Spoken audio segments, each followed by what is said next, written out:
Israel, a terra sagrada, é uma nação diminuta no Oriente Médio, cercada por nações muçulmanas.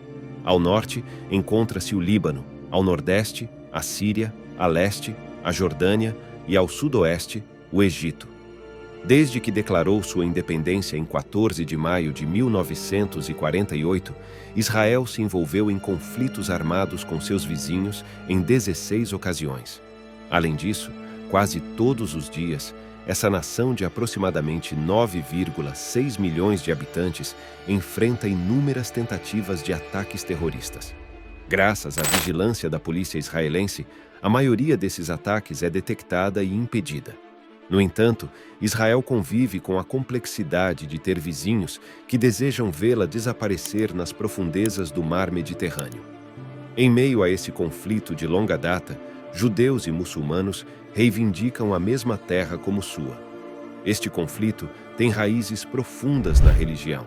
No entanto, é interessante notar que a terra que Israel controla hoje representa apenas uma fração daquilo que lhe foi prometido por Deus na Bíblia. Neste episódio, vamos explorar essa promessa divina especial a Israel e visualizar o que aconteceria geograficamente se Israel reivindicasse toda a terra prometida. Antes de mergulharmos nessa jornada, lembre-se de dar um like neste vídeo, inscrever-se no canal se ainda não o fez e compartilhar seus pensamentos nos comentários. Apreciamos muito seus comentários e, embora nem sempre possamos responder a todos, sempre os lemos com atenção. Portanto, muito obrigado por compartilhar suas opiniões. Agora, embarquemos nesta jornada. Vejamos com cuidado a promessa extraordinária que Deus fez a Abraão, conforme registrado em Gênesis. Naquele dia, o Senhor estabeleceu uma aliança com Abraão, proclamando: "À tua descendência darei esta terra, desde o rio do Egito até o grande rio, o rio Eufrates." Esta é uma promessa de magnitude divina, que abrange terras vastas, desde o rio Nilo até o majestoso rio Eufrates. Para ter uma noção de sua grandiosidade, considere que esse território se equipara em tamanho ao Cazaquistão, que é classificado como o 9º maior país do mundo. O que torna essa promessa ainda mais notável é o fato de que Israel, com sua área de aproximadamente 22 mil quilômetros quadrados, é apenas uma fração desse vasto território. Deus prometeu a Abraão que sua descendência herdaria uma terra que se estende por quilômetros e quilômetros. Isso nos leva a refletir sobre o plano divino para Israel e a importância dessas terras na história da fé.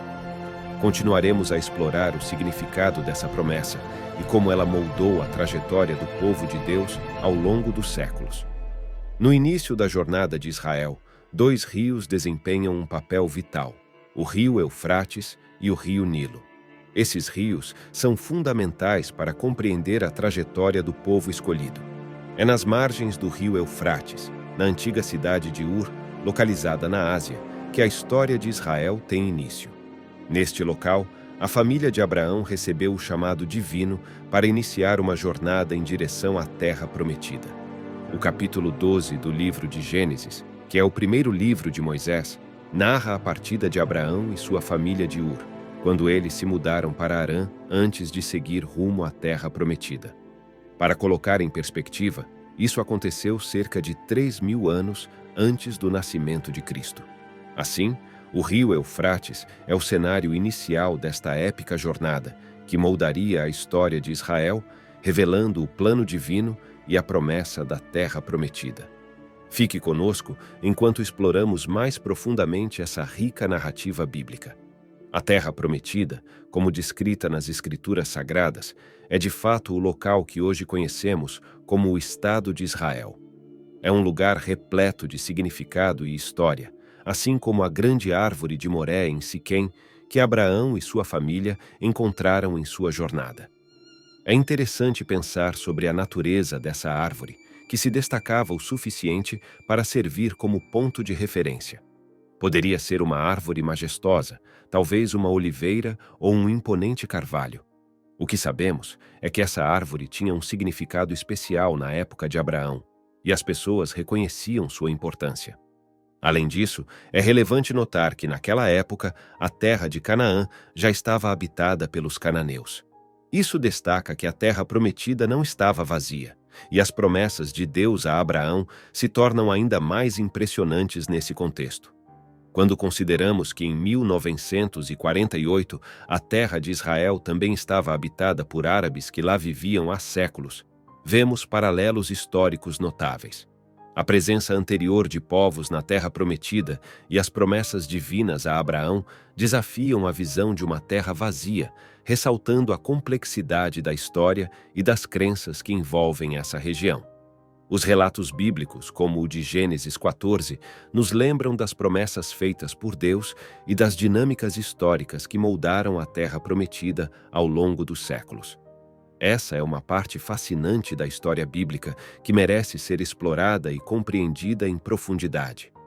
Na Bíblia, encontramos uma afirmação poderosa de Deus, que declara que esta terra seria uma herança eterna para os descendentes de Abraão. Essa promessa divina é reafirmada não apenas uma, mas várias vezes, sendo transmitida de Abraão para seu filho Isaque e, posteriormente, para seu neto Jacó. Essa repetição é crucial, pois algumas pessoas poderiam questionar. Abraão teve muitos filhos, como Ismael, por exemplo. A terra pertenceria então aos descendentes de Abraão, incluindo os povos árabes? No entanto, a abordagem divina é clara e definida. Em Gênesis, no capítulo 17, Deus estabelece sua aliança eterna com Isaque, ressaltando que a promessa se concretizaria por meio desse filho específico, não com Ismael. A narrativa bíblica nos lembra que, no nascimento de Isaque, Ismael e sua mãe Hagar precisaram deixar o acampamento de Abraão, pois Deus tinha um plano específico para cumprir através de Isaque. Na grandiosa história bíblica, encontramos a simbólica continuidade da promessa da terra, um legado que transcende gerações. Essa promessa foi transmitida a Isaque, mas não sem a revelação divina de que o escolhido seria Jacó, não Esaú. O plano de Deus se desenrolou mesmo antes do nascimento desses irmãos, quando ele declarou que a bênção da promessa feita a Abraão recairia sobre o filho mais novo, Jacó. Contudo, um aspecto surpreendente da história é que Isaque, o pai, inclinava-se a favor de Esaú, o primogênito. Se dependesse apenas das escolhas humanas, seria o irmão mais forte quem seguiria adiante com a promessa. No entanto, como é frequente nas Escrituras, os desígnios de Deus diferem dos planos dos homens. Jacó, escolhido por Deus, tornou-se o ancestral da notável nação de Israel. Jacó foi abençoado com 12 filhos, cada um deles destinado a ser a raiz de uma das 12 tribos de Israel. Assim, a promessa divina se multiplicou, ganhando forma através dessas tribos. A história dos patriarcas, Abraão, Isaque e Jacó, é um reflexo em miniatura do destino de toda a nação de Israel. Cada um desses heróis, em sua jornada, deixou a terra prometida para viver em terras estrangeiras. Abraão, por exemplo, peregrinou até o Egito, onde enfrentou desafios e dilemas. Ali, por exemplo, ele disse ao faraó que Sara era sua irmã, uma meia-verdade que só não levou à destruição da linhagem prometida, porque Deus, em sua providência, interveio e protegeu o plano divino. No caminho em direção ao Egito, Isaque, filho de Abraão, foi guiado por Deus até Gerar, uma terra sob o domínio do rei Abimeleque, um filisteu. Assim como seu pai Abraão, Isaque enfrentou um desafio com a verdade, pois ele declarou que sua esposa Rebeca era sua irmã. Esse engano despertou inveja no coração dos filisteus, pois eles viam a prosperidade de Isaque e temiam que isso afetasse a paz da região. No entanto, a prosperidade de Isaque na terra estrangeira foi claramente abençoada por Deus. Seus rebanhos cresceram, suas colheitas foram abundantes, e ele se tornou uma figura respeitada em Gerar. Mas essa prosperidade acabou criando tensões e rivalidades, forçando Isaque a deixar a terra de Gerar e voltar à terra prometida. Mais tarde, um dos filhos de Isaque, Jacó, também enfrentou desafios semelhantes. Em sua juventude, Jacó fugiu de seu irmão Esaú, que estava furioso com ele. Ele partiu em direção a Padã Arã, uma região localizada na fronteira entre a Síria e a Turquia. Dessa vez, Jacó não estava enganando, mas foi enganado por seu tio Labão, que o enganou ao lhe dar a filha errada em casamento. Jacó enfrentou inveja e desafios devido à sua prosperidade na casa de Labão. Finalmente, Jacó decidiu deixar Labão em segredo, devido ao medo e à urgência que sentia. Ele deixou para trás a casa de seu tio e partiu com sua família e rebanhos. Esta foi a segunda vez que Jacó deixou a terra, e desta vez ele nunca mais retornaria. Assim, as vidas de Isaque e Jacó estão entrelaçadas com desafios, prosperidade e a orientação de Deus, conforme eles continuaram a jornada que começou com Abraão em direção à terra prometida. Entretanto, no leito de sua partida deste mundo, ele deu um mandamento a seus filhos, instruindo que o sepultassem no túmulo onde repousam Abraão e Isaque, na sagrada caverna de Macpela, situada na terra abençoada de Hebrom.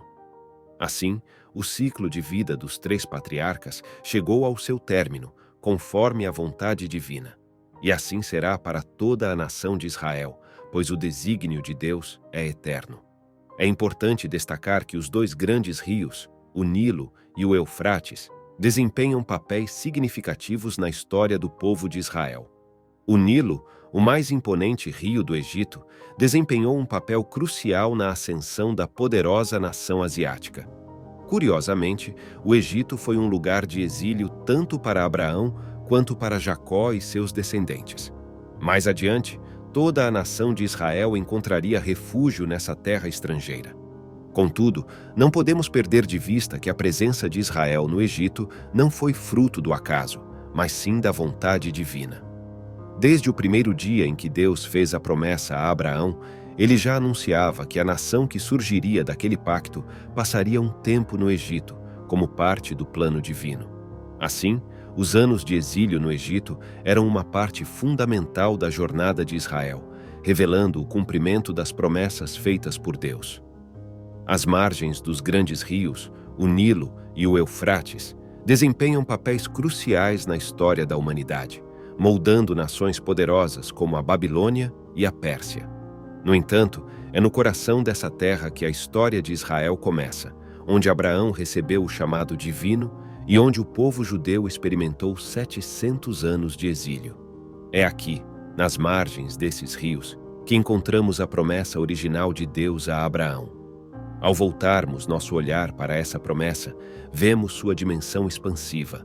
Ela implica em uma terra muito maior do que a atual Israel, estendendo-se desde as águas do Nilo até as margens do Eufrates, abrangendo uma extensão territorial de aproximadamente 2.400.000 km².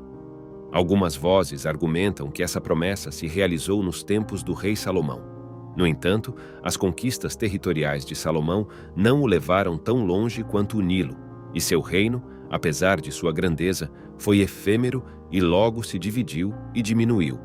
Outra interpretação sugere que a referência aos rios, em particular ao Nilo, pode se relacionar a algum riacho menor desse grande rio. E, de fato, o reino de Salomão abrangia territórios próximos às margens do Eufrates ao norte. No entanto, a complexidade desse texto divino se revela na sequência, onde Deus delineia territórios específicos ocupados por diferentes povos. Na vastidão da terra, encontramos as terras dos queneus, cadimeus, titas, ferezeus, refins, amorreus, cananeus, girgazeus e jebuseus. Estas tribos habitavam terras que se estendiam muito além daquelas que o sábio rei Salomão governava em seu apogeu. Mesmo se adotarmos a visão mais humilde de que a terra prometida se refere apenas à porção que Salomão um dia governou, percebemos que Israel estava longe de abranger toda essa vastidão. Alguns podem argumentar: bem, se Salomão já realizou essa promessa, ela não tem validade nos dias atuais. No entanto, a verdade é que a promessa de Deus transcende as eras e continua a ecoar em nossos corações. Afirmar que hoje somos todos descendentes espirituais de Abraão levanta várias questões importantes. Primeiramente, é crucial lembrar que quando Deus fez a promessa da terra, ele a declarou como uma promessa eterna, o que significa que essa promessa perduraria para sempre, não se limitando a um breve período durante o reinado de Salomão. Portanto, o fato de Israel ter ocupado a terra em um certo ponto da história não anula a promessa contínua que Deus fez a Abraão, Isaque e Jacó. Essa promessa, feita há muito tempo, é uma aliança divina que transcende as eras. Ela é um compromisso eterno de Deus com seu povo, uma demonstração de sua fidelidade e amor. Mesmo quando Israel enfrentou exílio e desafios, a promessa não foi quebrada. Ela continua a ser uma parte fundamental da jornada espiritual de todos os crentes, pois somos todos herdeiros espirituais dessa aliança, unidos por nossa fé em Deus. Portanto, a promessa a Abraão permanece viva e significativa, não importando o tempo que tenha passado desde então, pois Deus é fiel à sua palavra. De fato, no Novo Testamento, é reconhecido que os cristãos são considerados como descendentes espirituais de Abraão. No entanto, é importante observar que Abraão teve diversos descendentes ao longo de sua vida. A promessa da terra foi especificamente transmitida a Isaque e, posteriormente, a Jacó. O Novo Testamento não se refere aos cristãos como descendentes espirituais de Jacó, mas sim como herdeiros da promessa feita a Abraão. É crucial lembrar que os descendentes de Jacó são aqueles que formaram a nação de Israel, um povo escolhido por Deus com um propósito especial em sua história. Portanto, os cristãos compartilham uma herança espiritual que remonta a Abraão, como está escrito na palavra de Deus. Conforme conhecemos, Deus derramou sua graça sobre Agar e Ismael, abençoando-os com uma promessa especial. Isso nos ensina que, embora os seguidores de Cristo possam compartilhar certas bênçãos devido à sua fé, isso não os transforma no novo Israel. Israel continua a ser Israel, e os cristãos são chamados de cristãos. No entanto, é importante notar que os descendentes de Jacó têm a oportunidade de aceitar a mensagem de Cristo e se tornar seguidores dele, sendo assim, cristãos. Mas os cristãos, a menos que também sejam descendentes de Jacó, não podem ser considerados como parte do povo de Israel. A diferença é clara, embora, por vezes, possa causar confusão. Talvez seja proveitoso explorar este assunto em um episódio futuro. Em resumo, é importante entender que a terra prometida por Deus não pertence atualmente a Israel. Isso nos leva a uma questão fundamental que merece uma análise mais profunda. No atual estado de Israel, podemos vislumbrar apenas uma fração do vasto território prometido por Deus a Abraão, Isaque e Jacó. Se considerarmos a visão mais conservadora, que vai do rio Nilo ao rio Eufrates, como registrado nos tempos de Salomão, a história de Israel se estende desde as águas do Nilo, no Egito, até as margens do Eufrates, no Iraque. Esses rios, hoje localizados em territórios do Egito e do Iraque, estão intrinsecamente ligados à história e à promessa de Deus a Israel. No entanto, essa promessa divina revela que, no futuro, todo esse território será restaurado à nação escolhida por Deus. A aliança eterna que Deus fez com Israel abrange não apenas o passado e o presente, mas também o futuro. As promessas divinas são como as águas desses rios, fluindo continuamente ao longo da história, cumprindo-se de maneira notável. A história de Israel é uma narrativa viva que se desdobra sob a orientação divina. Agradeço por acompanharem este episódio e por considerarem esse aspecto fundamental da história de Israel. Não se esqueçam de se inscrever no canal, curtir este vídeo e compartilhar seus pensamentos nos comentários. Ao fazer isso, vocês contribuem para que a mensagem alcance mais corações em todo o mundo, e tudo isso é feito de forma gratuita. Desejo a todos as bênçãos e a paz que vem da compreensão das promessas de Deus, e aguardo ansiosamente nos encontrarmos novamente no próximo vídeo, onde continuaremos explorando as profundezas da história e das promessas divinas para Israel. Entretanto, você sabia que quando Jacó teve seu nome trocado para Israel, ele não lutou simplesmente com um anjo e nem simplesmente com Deus, mas lutou com Jesus? Para saber mais, basta clicar no vídeo que está aparecendo aí na tela. Vou ficando por aqui, e que Deus abençoe grandemente a todos que assistiram até o final.